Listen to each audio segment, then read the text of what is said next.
Hi,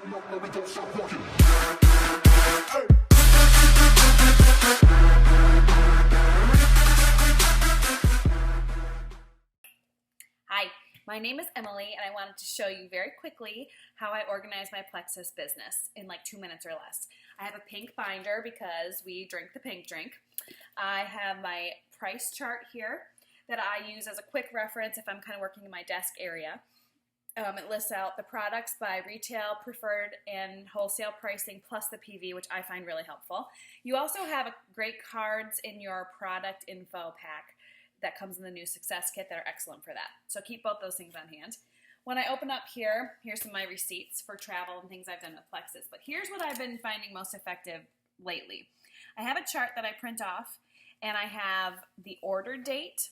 So if they're a preferred customer, this is especially important because I want to know when their order is going to ship again so that I can remind them a few days before in case they want to change anything in their order, update it, or honestly pause it or cancel it.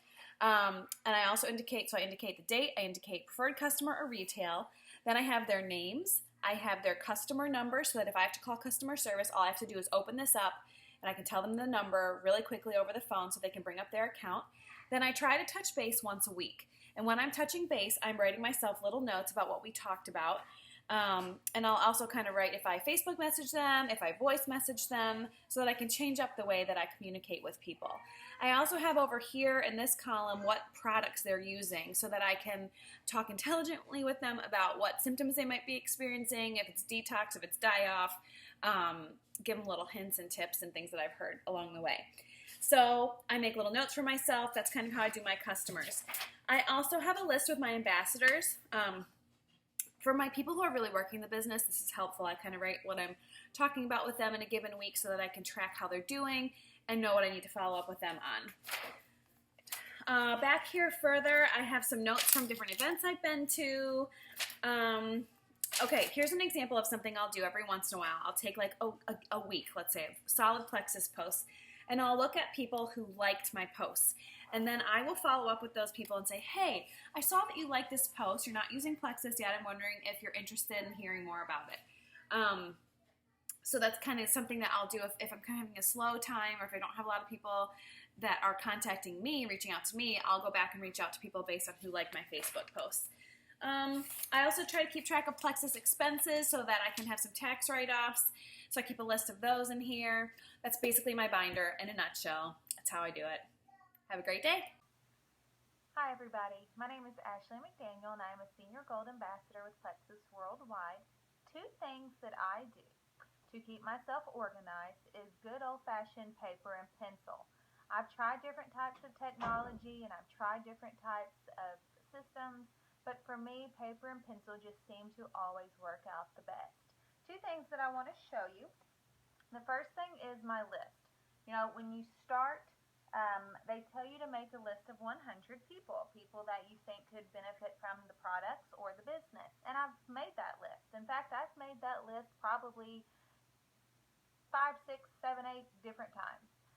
Probably more than that. But I've also made lists from that list. And so what I've done is I have a notebook, and that's a new list. And so I have another notebook. I have a pink Plexus, just spiral notebook. And I have my original list of 100 in there, and I've got mark-throughs and notes and different things on it. But then I've gone from that, and I've created lists of people who have told me no thank you. Maybe they're already taking a different product from another company. Maybe they're not interested at all. But I don't throw them away. I don't erase them. They just go into a no thank you. And in a year or 2, I might recheck with them. I also have made a list of people who have wanted samples. I maybe put an S beside their name and a date that I mailed them a sample. And then I follow up with them about a week later, and they just stay on my list. Maybe people that always show interest, they always ask me about the products or they message me questions, but they've never really purchased. So I have made different lists from that list of 100. And that list of 100, like I said, has evolved 5, 6, 7, 8, 9 times. I just always think of new people that would be great at the business, or people that I see post on Facebook about their blood sugar or their blood pressure or their thyroid, and that I know could use the products. One last thing. my second thing I wanted to show you is a calendar. And I got this really nifty calendar. Got my name and my monogram, but you don't have to get fancy at all. But what I do, and I've only gone through the first week of July, but I write down every Saturday or Sunday evening. I sit down with my calendar and I write down 2 names every day for that week. So when I wake up in the morning, I know exactly who I'm going to see. Yeah, you can see that. I know exactly who I'm going to contact because their names are already written out. So I wake up, I open my calendar. Today is, July the 6th, and I see the 2 names, and I send them either a quick voice message or a text message, an email, something that I think will appeal to them. And then, based on their response, if they ignore me, fine. I give them another 2 months, and then they'll be back on my list. And so I can already fill up months and months just from moving people's names around. Maybe I sent them a sample, so I'll look down, and in a week, I'll rewrite their name, and then I'll know to follow up with them about how did you like your sample. Maybe they said they were going to order on the 15th, but they haven't. So, I'll give them a couple of days, and then I'll message them again and say, hey, did you need help placing your order? So my calendar is great because I'm always adding, always changing, and it's organized, and it works for me because I know exactly who I'm going to contact that day. So I hope these are 2 things you can take and implement into your business to help make you a little more organized and keep yourself accountable.